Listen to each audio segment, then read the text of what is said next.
Okay, in my case, because our cases are a little bit different, I was at London Bible College and I came to the point where you finish your studies and you say, now what am I going to do? I remember I went to Filey and I went forward in the altar to give my life to the Lord, and I was given a booklet by Dr. Oliver Barclay. 5 things you have to do to know the will of God. So I thought, right, I'm going to work through them one by one. Conviction. Every time I heard about Peru or Latin America, something burnt inside me. If I heard about Africa, I thought it was just interesting. So I felt there was conviction there. Circumstances. I was a nurse, I was healthy, I had Spanish in my hard disk somewhere. I knew about missions. Counsel. I went to my pastor and he talked to the deacons and they decided that they would support me if the mission accepted me in prayer and also financially. I'd been praying, but the 5th one was the Bible, and I didn't want the sort of opening your Bible up at a place and taking a verse out of its context. So I prayed, give me a principle, then I'll know it's from you. And I remember not very many days afterwards in a lecture, the lecturer said, today we're going to talk about medical work in missionary strategy. Some people say it's not in the Great Commission. There was a lot of talk at that time about don't waste money making hospitals, don't waste money making schools, with all this coming back we've got to evangelize the world. And he said, but it is in the Great Commission, and he showed us Luke 9 where Jesus said, go out into the villages, preach the gospel and heal the sick. So that was my principle.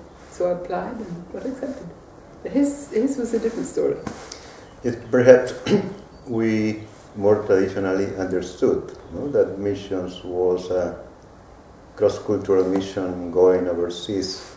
In my case was within my own country. It came through a brother in the student evangelical organization where I was involved. I was the last year of the university participating a lot in the Christian Union.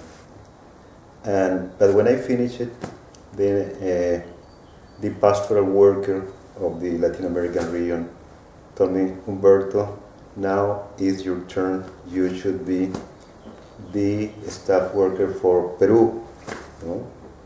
And then it was a difficult decision for me because, your parents are expecting that you go through the career where you have invested so much time and you felt that it was your calling initially. And then I passed several days praying, until I decided just to accept just at least 1 year or 2 years and after returning to the career. But a way it started and was all the decade that I was going nowhere. But my responsibility was just to visit all the universities of Peru, promoting the Christian work, training the students. Then certain kind of social service work where usually students that are connected with different professions, but was important. And then we involved students in service, in inner part of Peru. And was another shade of this mission, not only visiting university, but being in the field, with the students promoting social development. This is the way that it started. After, there are other moments of our mission, that we can continue talking. Well, obviously, he was a staff worker for Peruvian UCCF. And at the end of the 70s, I also joined that team. So we met on the team, and that's how, after a little while, we got married.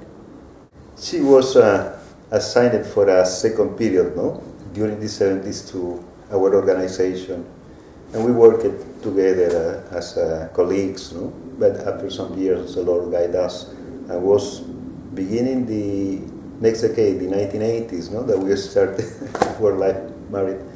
But at that time, during those years, the 80s, our work was a combination of being in charge of a congregation, a local congregation, pastoring, and I was teaching in the nights in the university. Dorothy was looking after the children that just were born.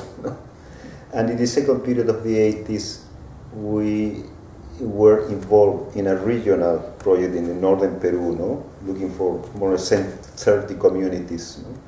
With a holistic kind of development also included the matter of evangelization. No? And this is more or less the case, the 1970s and the 1980s that we were involved in our country in this kind of mission. For me, my own country, no? For Dorothy was cross-cultural in some way, no? Too. Although she returned to her country of birth, no? Where she was born. And what at the end of this decade is that we came here to Britain because I had the possibility of being involved in postgraduate studies.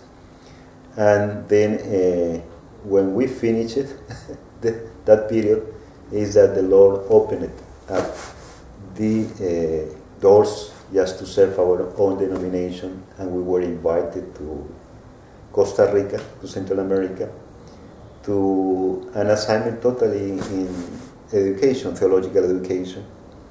And although based in Costa Rica, we passed all the 90s and the first decade of this century teaching and visiting other parts in Latin America where there was an agreement of our seminary with other seminaries of the denomination. No? But this has been